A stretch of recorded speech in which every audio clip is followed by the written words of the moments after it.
Okay, so the man who currently has extra eyes on him lately from Habs fans around the world is none other than goaltending prospect Cayden Primeau. So in this video, we'll keep you up to date with the latest Primeau news. We'll take a look at his statistics and how well he's been playing this season with the Laval Rocket. But first, if you guys are Habs fans or just hockey fans in general, please consider subscribing to my channel as I upload hockey content daily and would enjoy to see you guys tag along for the ride. Now, as many of you all know, Carey Price looked very uncomfortable during his last game against the Edmonton Oilers, and it was revealed after the game that he needed some further testing. He must have some sort of aggravation, maybe in his lower body again, the groin, who knows? All speculation on my part. But this has been an issue for him in the past, so you never know. Price is listed as day-to-day. The Habs announced that they have caught up goaltending prospect Cayden Primeau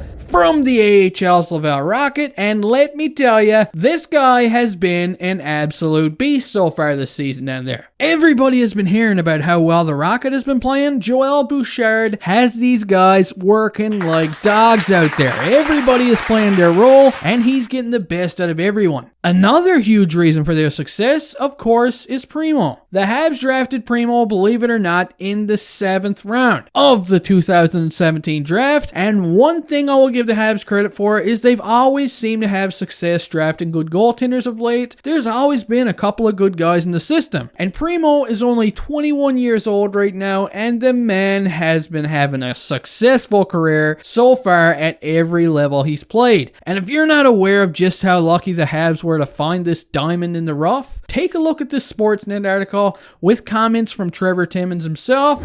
Apparently, a veteran scout of the team by the name of Bill Berglund, a 72-year-old, is the man who was pushing for the Habs to draft this guy in 2017, even arguing with Timmins to draft him before the 7th round. So yeah, very lucky this guy was around for the Habs, as Primeau has been a real gem to watch so far in his young career. So anyway, while I continue yakking away here, I'm going to leave the article up so everybody can get a read in, because it's a great story. Moving on, Primeau has played 14 games so far this season for Laval and won 11 of them, and that includes 2 shutouts. And as you can see with his statistics, the guy has definitely improved from the last season. And this guy could very well be the kid that comes up and replaces Carey Price one day. I mean, that would be the dream, right? I'm not saying it's the for sure thing, but right now when we look at the current prospects, he is definitely pretty high up there on the list with regards to goaltending. Primeau did play 2 games in the NHL last season, winning one of them. So when he was only 20 years old, think about that. 20 years old, he had his first career NHL victory under his belt. Pretty impressive if you ask me. And you guys know as well as I do that goaltenders often take much longer to develop than any other position. I mean, these guys sometimes wait until they're in their 30s to really flourish and become well established back there. But as for this season, unless Carey's injury is actually being downplayed by management again, then I doubt Primeau gets a game this season with the Habs, as Jake Allen has proven many times that he is more than capable of giving the Habs a chance to win as the team's backup. So while the Habs do have back-to-back games coming up against the Leafs and the Jets, from what I've heard so far, it seems as if Jake the Snake is actually going to get both of these starts, while Primeau will sit in-game as a backup when needed. Will he get action before he gets sent back down? Who knows, right? It all depends on the play of Jake Allen and the situation with Price. But if he does get to start a game, I think it's going to be another awesome experience for him, and it gives us yet again another sneak peek into what the guy can do. Anyway, guys, that does it for this video. If you have any thoughts or news that I may have missed with regards to Primeau, please leave it in the comment section, as I enjoy hearing what you Neanderthals have to say. Go Habs, go!